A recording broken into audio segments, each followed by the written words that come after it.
Si dating Pangulong Rodrigo Duterte hinimok po ang publiko na huwag na raw magbayad ng buwis kung hindi naman po kayang bigyang linaw ng gobyerno yung paggagamitan ng ating budget.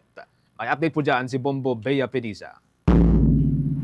Nagbabala si dating Pangulo Rodrigo Roa Duterte na kung hindi kayang bigyang linaw ng administrasyon ng mga naging deliberasyon sa panukalang budget para sa taong 2025, sasabihan niya umano ang publiko na huwag na magbayad ng buwis.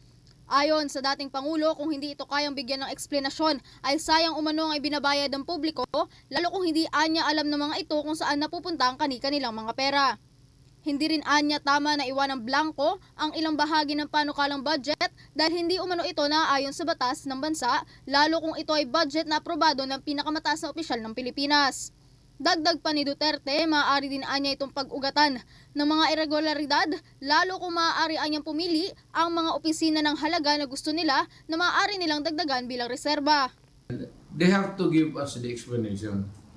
Otherwise, sabihin ko sa mga Pilipino, huwag na kayo magbayad ng buwis ninyo. Ganun lang naman, pinagsasayan ito mga na to. Puro check-in na blanco, then they try to pass it as a law, and they are free to choose now the amount which they want to place. Hindi natin alam kung ano ang reserba nila, kung anong gusto nilang ilagay, sobra doon sa pera natin. Nauna na dito ay kung sino anyang nasa likod ng mga anomalyang ito ay posibleng humarap sa maraming legal consequences na isa din anya sa maaaring harapin nito ay ang pagkakakulong.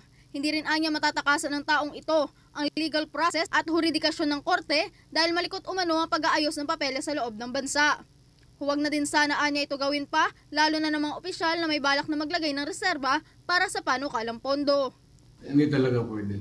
That's in plain, that's either somebody there is stupid or more stupid than the others. Huwag mong gawain yan because carries with a lot of legal consequences. Isa dyan yung mapriso ka.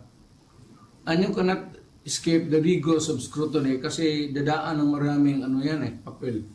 Malikot ang papel sa gobyerno. So do not try to, for those enterprising or whatever you want, huwag mong gawain niya kasi talagang kung sa opisina kita, barilin kita. Totoo. Para mo akong pinahiya.